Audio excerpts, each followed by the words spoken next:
उपमा खाण्याकरता. इथं आमचे मिस्टर आम्हाला एवढा छान बनवून देतात, तो आम्ही कधी खात नाहीत वेळेवर.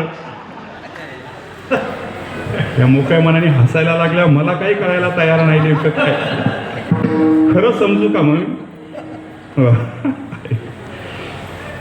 एवढ्या जर मी सांगितलं तुम्हाला की जर तुम्ही उद्या आलात आणि तुम्हाला 3 तोळ्याची काय करायचं, नथनी, 3 तोळ्याची नथनी असते का? बरं, तुम्ही काही करा पण ती दिल्या जाईल. किती जण येतील हो? गाड्यात जागा मापणार नाही एवढी मंडळी, आशोबाबा, मोहन बाबा, हे सगळे इकडून येतील. ऐका, व्यवहार परवडला व्यक्ती कार्यामध्ये प्रवृत्त होते. मराठी भाषेची तेजस्विता विलक्षण. ऐका, व्यवहार परवडला व्यक्ती कार्यामध्ये प्रवृत्त होते. जगदृषी तुकोबराय, तुम्हाला हे परवडतंय का? म्हणजे याचं जर कॅल्क्युलेशन केलं, 9 मास कष्टाला 10व्याने मदलसेमध्ये माऊली बोलतायत, किंवा गर्भवासाचे दुःख सांगू मी किती, अहो काय काय गर्भवासाचं दुःखाचं वर्णन आहे. मग एवढं सगळं सहन करायचं, जन्माला यायचं. बरं, आपण कुठे जन्माला येऊ हे सांगता येत नाही. जन्माला यायचं आहे, कशा करता? एवढं काल्याचं दहीभात प्रसाद, लाही आणि दहीभात खाण्याकरता. आता याचं उत्तर असं आहे, कधी कधी मोठ्या दुःखातून छोटं दुःख वजा होतं, कधी कधी मोठ्या सुखातून छोटं सुख वजा होतं, कधी कधी मोठ्या दुःखातून छोटं दुःख वजा होतं, कधी कधी दुःखातून सुख वजा होतं.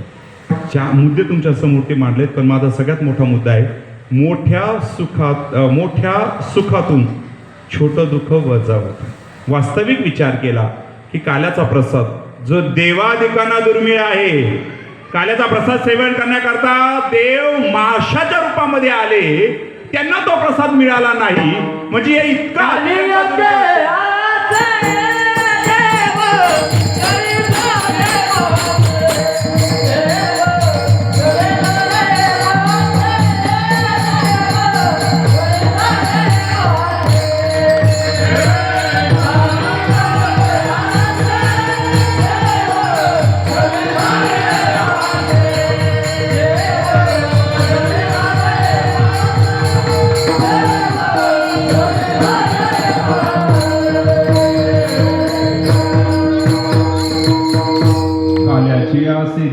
जळी झालेले मासे, काल्याच्या आशेने देव पाण्यामध्ये मासे आहेत, त्यांना मिळत नाही.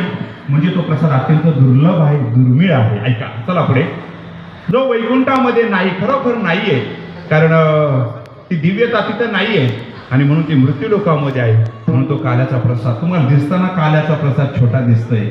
लाही आणि दही हे जरी दिसायला छोटस असलं, नेहमीच उपलब्धीचं जरी असलं, तरी गेली 25 वर्ष जिथं साधना चालली त्याचा तो प्रसाद आहे. 25 वर्षाच्या साधनेचं तप काय सामान्य नाही. 2 तप ऍड झालेले त्याच्यामध्ये. हे काय सामान्य प्रसाद नाहीये. 730 वर्ष सावता महाराजांच्या संजीवन समाधीला पूर्ण होत आहे आणि तो आजचा दिवस आहे. आज पुण्यतिथी आहे. आज त्यांचं पुण्यस्मरण आहे, आज त्यांची पुण्यतिथी आहे. पुण्यस्मरण शब्द आपण नेहमी इकडं जीवाला वापरल्यामुळे संतांकडे तो शब्द जास्त वापरता येत नाही. संजीवन समाधी आज त्यांची आहे आणि संतश्रेष्ठ श्री नामदेव महाराजांची 733वी संजीवन समाधी पुण्यतिथी आज म्हणजे संपन्न होते. ही काही सामान्य योग नाही, असा तो मोठा योग आज पाहायला मिळतोय. समाधीच्या त्या पर्व काळामध्ये सावता महाराज सकाळच्या प्रहारी योग प्रक्रियेने ध्यान उन्मनी मुद्रा लावून देह ठेवतायत. भगवंत साक्षात त्यांना समाधी देण्याकरता येत आहे. हा अत्यंत दिव्य आणि दुर्मिळ योग आहे आणि म्हणून सावता महाराजांचं हे गेली 730 वर्षाची ही साधना आहे. तो काय काल्याचा प्रसाद सामान्य नाही, त्याला 1000 वर्षाची परंपरा आहे. तो काय सामान्य नाहीये आणि म्हणून जरी तो दिसताना दही आणि लाही दिसत असली तरी ती एवढी दुर्मिळ आहे. म्हणून त्याच्या पुढे जन्म मृत्यूचं दुःख यत्किंचित सुद्धा नाही. म्हणून जगदृषी तुकोबराय बोलले, उपजनिया पुरती येऊ काला खाऊ दही भात. तुकोबराय, हा काल्याचा प्रसाद वैकुंठामध्ये नाही का? इथे येण्याची काय आवश्यकता आहे? तुकोबराय म्हटले, तो वैकुंठात दुर्लभ आहे. अभंगाचा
वैकुंठी तो ऐसे नाही कवळ काही काल्याचे काल्याचा प्रसाद.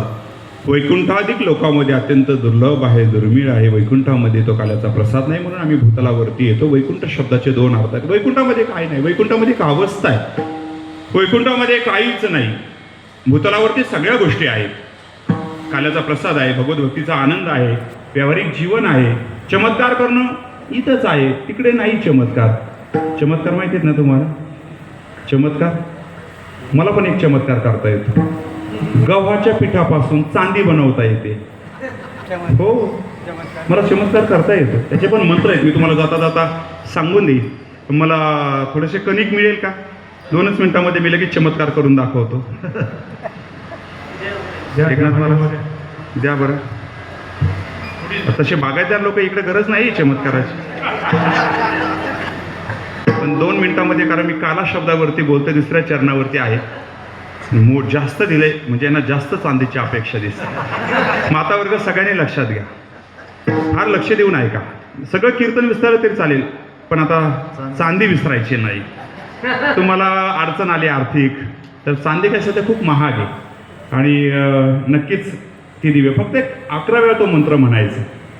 ओम श्रीम ह्रीम श्रीम कमले कमलालय प्रसिद्ध प्रसिद्ध श्रीम ह्रीम श्रीम ओम महालक्ष्मी नमः. असं त्याला जोडून अनेक मंत्र आहेत. ऐं ह्रीम क्लीम चामुंडा विचे ओम ग्लौम हुम क्लीम क्यूम स ज्वलय ज्वलय ज्वल ज्वल प्रज्वल प्रज्वल ऐं ह्रीम क्लीम चामुंडा विचे ओम फट स्वाहा. लक्षात राहील? हा खूप हे बघा, आतापर्यंत तिकडे भांडी वाजित होते सगळेजण, ते सगळे इकडे डोकायला लागले. रामेश्वर सगळे इकडे डोकायला लागले. काय नजरा टवकारा, तुम्ही फक्त माणसाचं ऑब्झर्वेशन करा. जे उत्सुकता दाटून आली ना, आता जे आले नाहीत तुम्ही त्यांना सांगणार आहे ते किती पश्चाताप करतील याचं काही गणितच नाही. आता कणिक घ्यायची, तिला थोडंसं हातामध्ये मंत्र म्हणून ज्यावेळेस तुम्ही असं हे करतायत त्यावेळेस असा एक भाग, म्हणजे लाकूड असेल किंवा लोखंडाचा स्तंभ असेल, असं एक माईकसारखं असं काहीतरी घ्या आणि त्याला कणिक अशी लावून द्या, बरोबर. आणि याचं आणि एक समीकरण आहे गुळाचं, ते एक अजून एक मंत्र आहे. ते म्हटल्याच्या नंतर तुम्हाला चमकेलच इथं चांदी. फार गोड समीकरण आहे, म्हणजे गुळ आणि कणिक एकत्र आली की फार मोठा आविष्कार होता. आता पहा बरं का, अजून मी एक मंत्र म्हणणार आहे आणि लक्ष आहे ना तुमचं इकडं? हे पहा बरं का, चांदी तुम्हाला चमकणार दिसेल. ओके, दिसली? मला गुळ ठेवायला अडचण येत होती. आमच्या फोटोवर सर का एकनाथ महाराज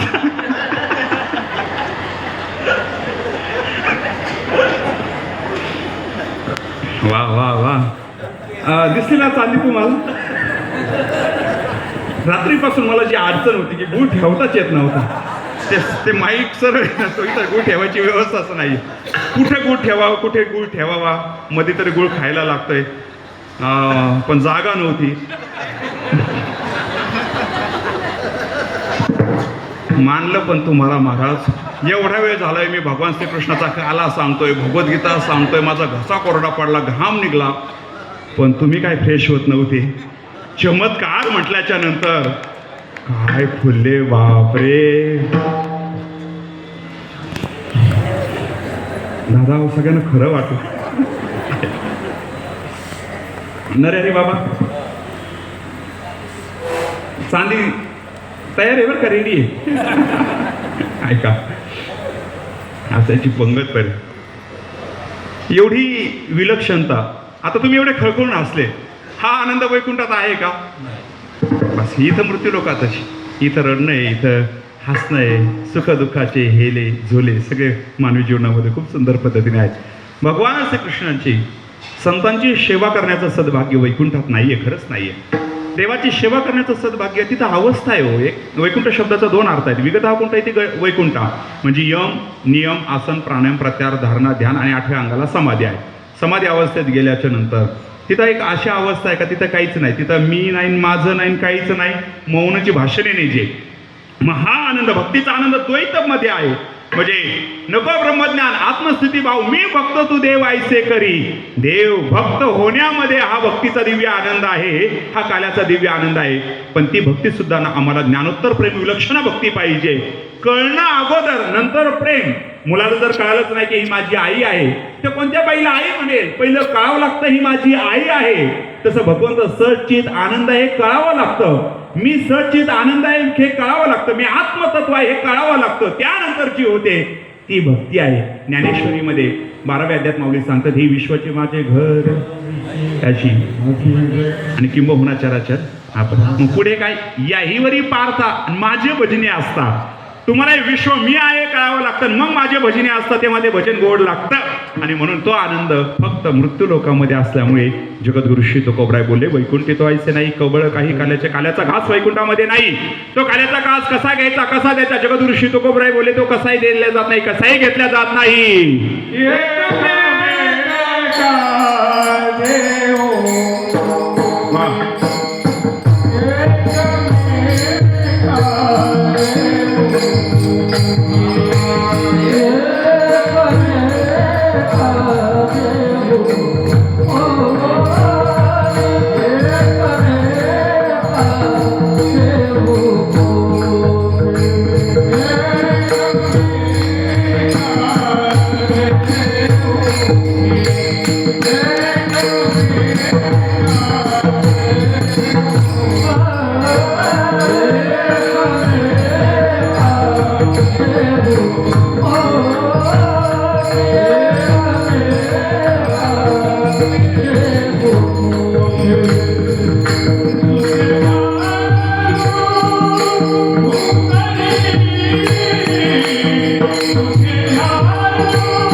वैकुंठामध्ये नाही, एकमेकांना आम्ही तो कार्याचा प्रसाद देऊ.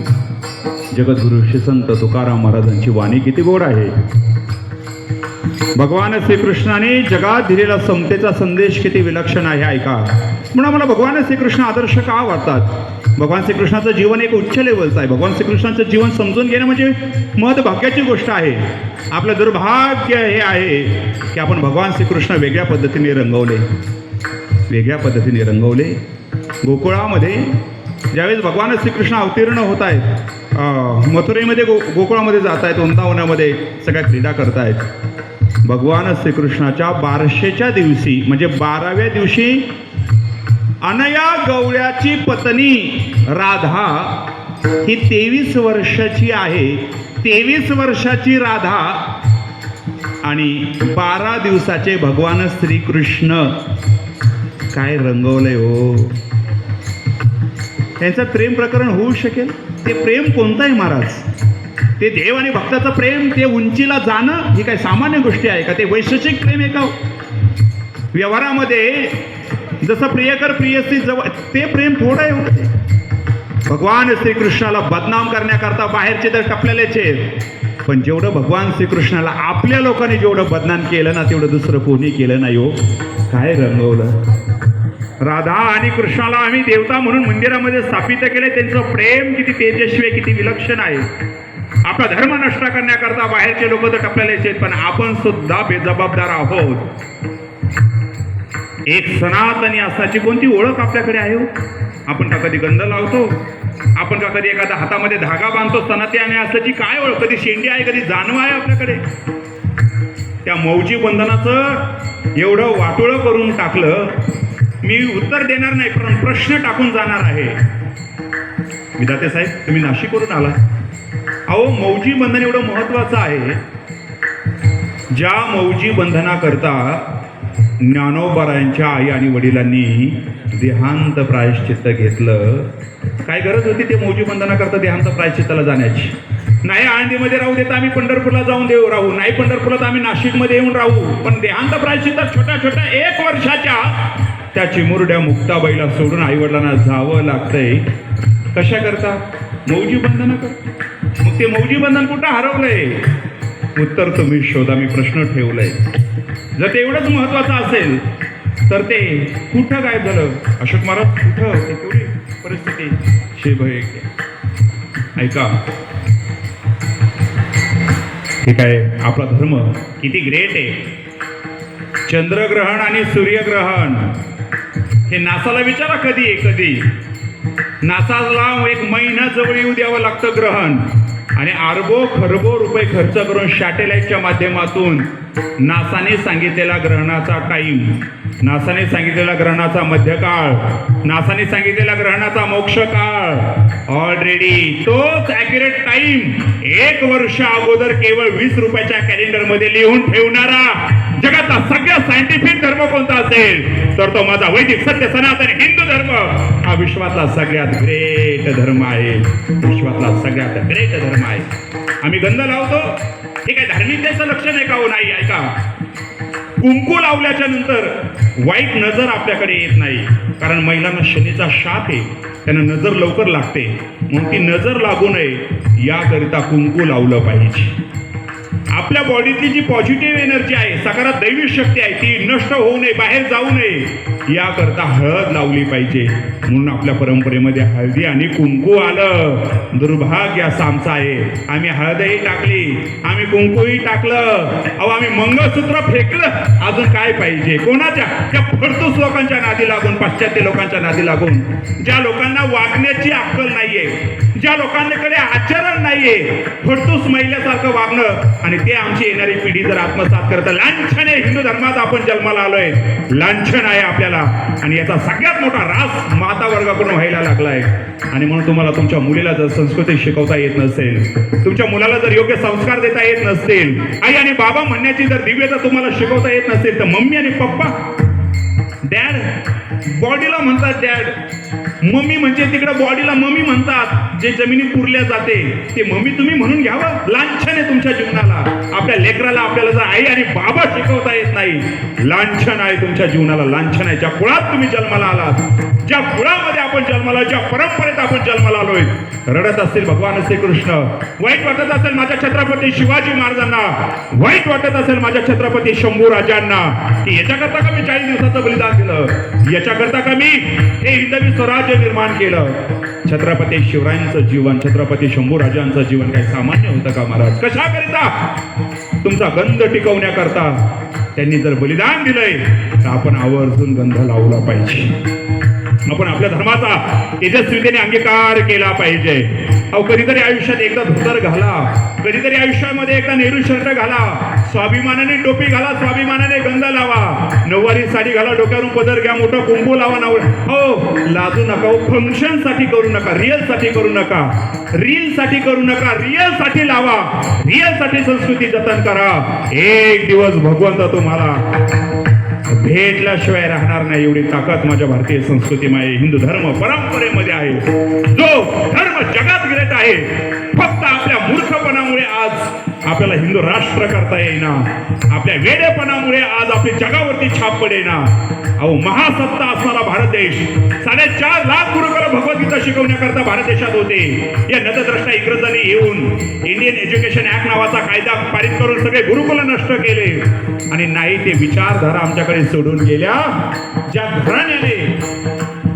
घराण्याने राम मंदिर होऊ दिलं नाही, त्यांचे लांगुल चालन करतो आपण, लांगुल चालन. मी राजकीय भाष्य करत नाहीये, पण मला त्यांच्याबद्दल यत्किंचित प्रेम नाहीये. मी काय कोणत्या पक्षाचा प्रचारक नाहीये. मला माझा धर्म श्रेष्ठ वाटतो, मला माझी ते दिव्यता मोठी वाटते. इथं सुहास दादा बसले, त्यांचे सुपुत्र आज महाराष्ट्रभर हिंदू धर्माचा प्रचार प्रसार संग्राम बापू करतायत. हे काही सामान्य गोष्ट आहे का महाराज? आणि म्हणून जी तेजस्विता, ती दिव्यता धर्मामध्ये आली.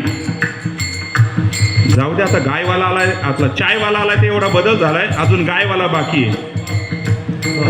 मी म्हणतो गायवाला लवकर यावा आणि या देशाचा भगवा कपडा पंतप्रधान व्हावा आणि हे भारत देश हिंदू राष्ट्र व्हावा, समान नागरिक कायदा व्हावा, जगा आणि जगू द्या या तत्वावरती आलं पाहिजे सगळं.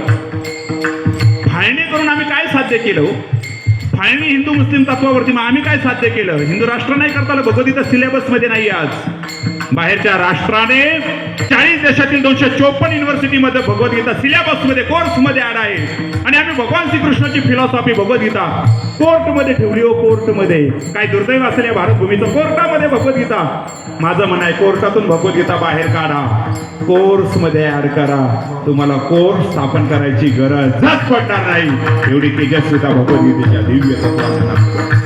आणि ते तत्वज्ञान ज्या दिवशी आम्हाला येणाऱ्या पिढीला शिकवल्या जाईल त्याच दिवशी आमचे वाद विवाद मिटल्या जातील, सगळं नष्ट होईल आणि जगद्गुरु श्री तुकोबराय सांगतायत काला कसा दिला पाहिजे तो भाव आमच्या अंतःकरणामध्ये तयार होईल, एकमेकांच्या मुखामधला भाव तयार होईल.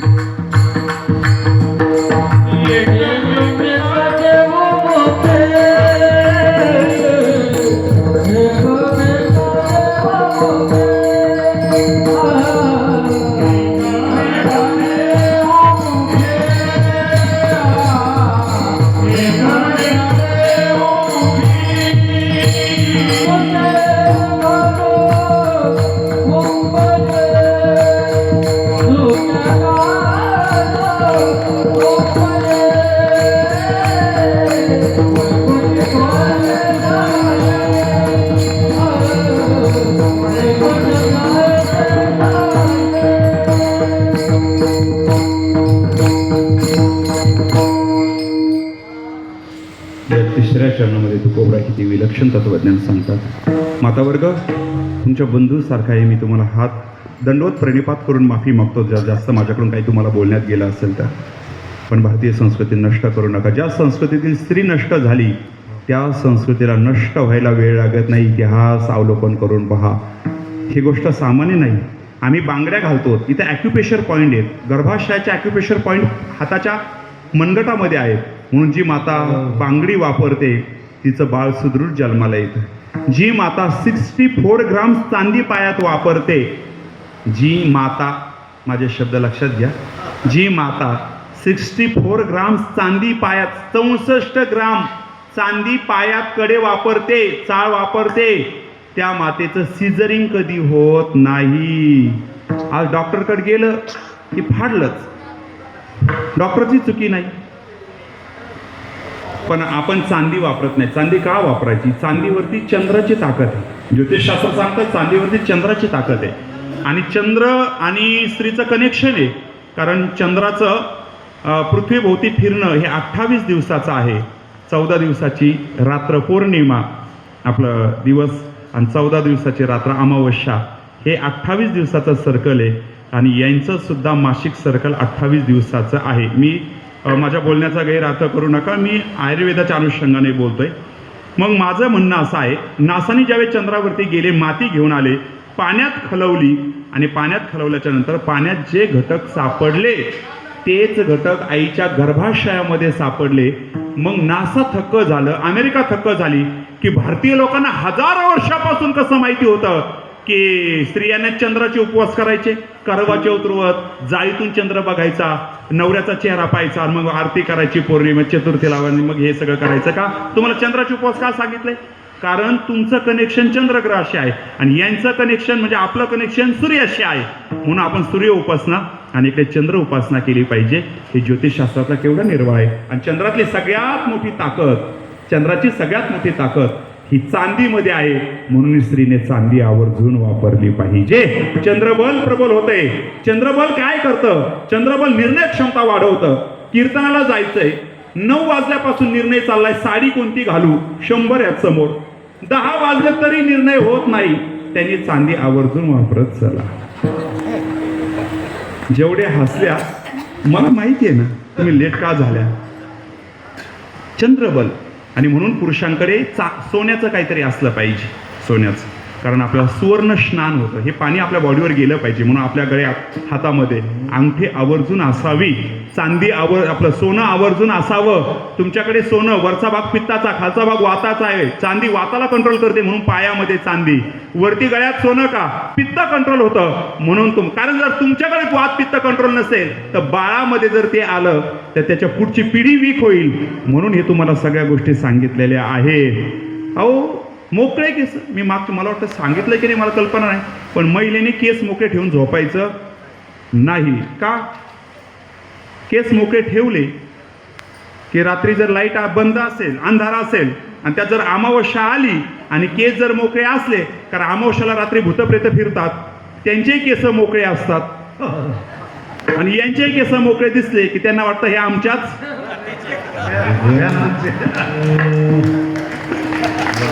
बाबा अजून जोरदार वाजवा बरं, काय अडचण नाही. वा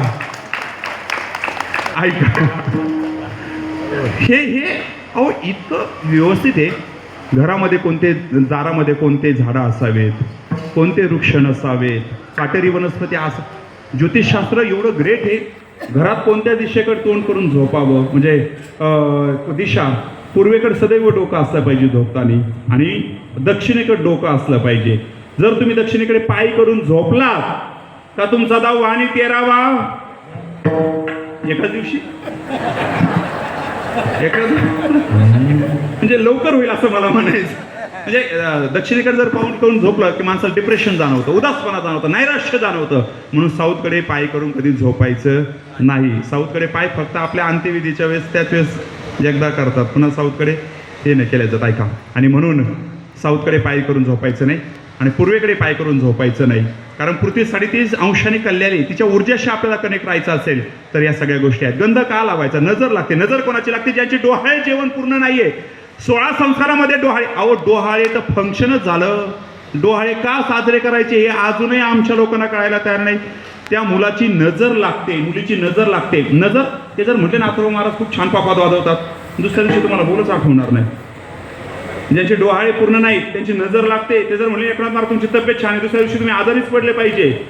मी आपलं सरळ एक कड ठेवलेलं आहे खिशामध्ये, त्याच्यात भैरवाचा गण फिट आहे. ते जर नसेल ना तर हे डोकं पॅक होऊन जातं, बॉडी पेनफुल होऊन जाते, कारण ते तुमच्या नजर डायरेक्ट इकडे असतात. कोणाची नजर कशी आता मला सांगतात, इथलं नाही सांगत मी. तर कोणाचे डोहाळे जेवण पूर्ण आहे, कोणाचं नाही. निगेटिव्हिटी एनर्जी जशी ओरा असते तशी ती एनर्जी स्प्रेड होते. ऐका, आणि म्हणून डोहाळे जेवण आवर्जून केलं पाहिजे. नसेल तर सगळ्यात बेटर तुम्हाला सांगू का, सरळ गंध लावा. हे आज्ञाचक्र लॉ करा, कारण एनर्जी बॉडीत प्रवेश करते, ते आज्ञाचक्रातून करते. ते जर सील असेल, ते जर बंद असेल तर तुम्हाला कोणतीच दुष्ट एनर्जी तुमच्याकडे येऊ शकणार नाही. हा गंध लावण्यामागचा सायन्स आहे. आपली परंपरा सायन्सला धरून चालणारी आहे. जगातलं सगळ्यात ग्रेट सायन्स. आपल्याकडे अंत्यविधीला गेल्याच्या नंतर एक पाला खायला, म्हणजे आपण प्रेताला जाळलं आणि बाहेर निघलो का आपल्याला काय दिलं जातं खायला? कशाचा? भुईमुगाचा, लक्ष्मण सर ते म्हणतात भुईमुगाचा. अच्छा, कडुलिंबाचा. मग माझं म्हणणं भुईमुगाचं ध्यान काय अडचणी, कडुलिंबाचाच का? याचं कारण असं आहे, स्मशानभूमीमध्ये ज्या बॅक्टेरिया असतात ना, बॅक्टेरिया बॉडीच्या बॅक्टेरिया इतक्या बेकार आहेत. त्या जमिनीत आता चायनाने पाहिलं, आपण बॉडी पुरतो ना, 1000 वर्षानंतर सुद्धा त्या बॅक्टेरिया तिथं सापडतायत. मग भारतीय परंपरेमध्ये बॉडी जाळल्या जाते, हे सगळ्यात ग्रेट आहे म्हटले. हे कळायला त्यांना आता 2025 उजाडायला लागले. आपण 1000 वर्षापासून बॉडीला दहन करतोय, जाळतोय, आणि म्हणून आपण सगळ्यात ग्रेट आहोत. फक्त हे आपल्याला कळायला पाहिजे आपण किती ग्रेट आहोत. मग लिंबाचा पाला का? कारण त्या बॅक्टेरिया लाळेतून बॉडीत जातात, जिभेच्या लाळीतून आपल्या तोंडातल्या, आणि म्हणून जर लिंबाचा पाला चावला आणि गुळणा करून आपण जर थुंकलो तर त्या सगळ्या बॅक्टेरिया मरतात. कॅन्सर सारख्या असाध्य आजारातून आपली मुक्तता होते. म्हणून लिंबाचा पाला खायचा आहे. नाही खाल्लं तर पाप, नाही खाल्लं तर पुण्य, असं काही नाही बाबांनो. आपलं सायन्स एवढं, आपलं धर्मच एवढा ग्रेट आहे. आणि म्हणून तो एकमेकांच्या मुखामध्ये काल्याचा घास देण्याची दिव्यता शिकवतो. तो काला कुठेही होत नाही.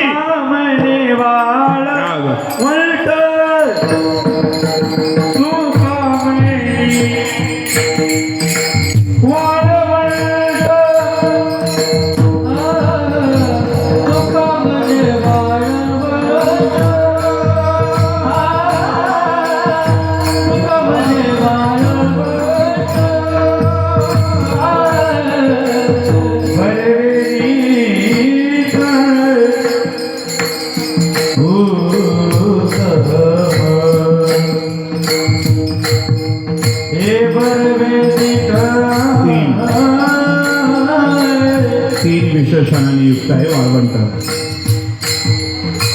बर्वे, नीट आणि उत्तम 3 विशेषण का वापरले? यमुनेच्या मृदू वाळवंटावरती तो काल्याचा प्रसाद होतोय ही गोष्ट तर महान आहे, पण वाळवंट शब्दाचा अर्थ आहे अंतकरण. ऐका, काला कुठे पाहिजे? वाळवंट शब्दाचा अर्थ आहे अंतकरण.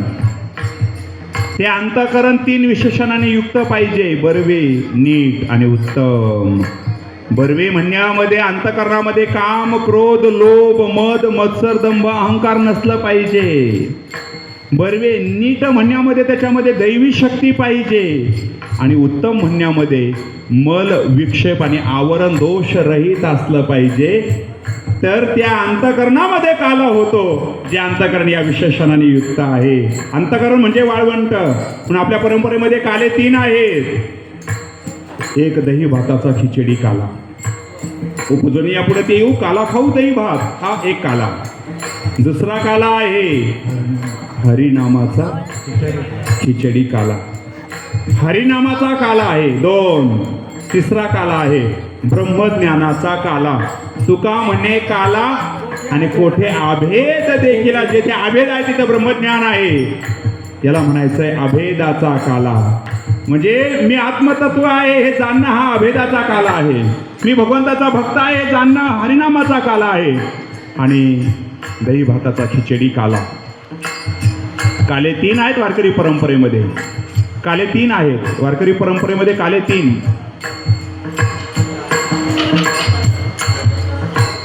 शरीर 3 सांगितलेले आहेत. पहिलं शरीर आहे, दिसतंय ते स्थूल शरीर. याच्या आतमध्ये सूक्ष्म शरीर आहे, जे 17 तत्वाने युक्त आहे. पंच ज्ञानेंद्रिय, पंचकर्मेंद्रिय, पंचप्राण, मन आणि बुद्धी. 17 रांजण भरून गेले, पिले 12 हत्ती. 17 सूक्ष्म शरीर. आणि तिसरं आहे कारण शरीर. वेदांत शास्त्राच्या अनुषंगाने बोलतोय. 3 शरीर आहेत, 3 काले आहेत. 3 काले घेण्याच्या 3 वृत्त्या आहेत. पहिली आहे वाच्यवृत्ती, दुसरी आहे लक्षणावृत्ती, आणि तिसरी आहे लक्षित लक्षणावृत्ती. शरीर 3, काले 3, वृत्त्या 3. त्याचे फळ सुद्धा 3 सांगितलेले आहेत. दही भाताचा काल्याने हे स्थूल शरीर धष्टपुष्ट होतंय.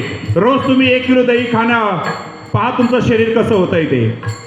दही भाताच्या काल्याने स्थूल शरीर धष्टपुष्ट होतंय. हरिनामाच्या कालाने सूक्ष्म शरीर शुद्ध होतंय, नामांतकरण शुद्ध होतंय. आणि ब्रह्मज्ञानाच्या काल्याने कारण शरीर निवृत्त होतंय. म्हणून काले 3, शरीर 3, काल्याच्या वृत्त्या 3, त्याचे 3 फळ. आणि म्हणून तुकोबराय आज 3 विशेषण वापरतायत: बर्वे, नीट, उत्तम. बर्वे, नीट,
Oh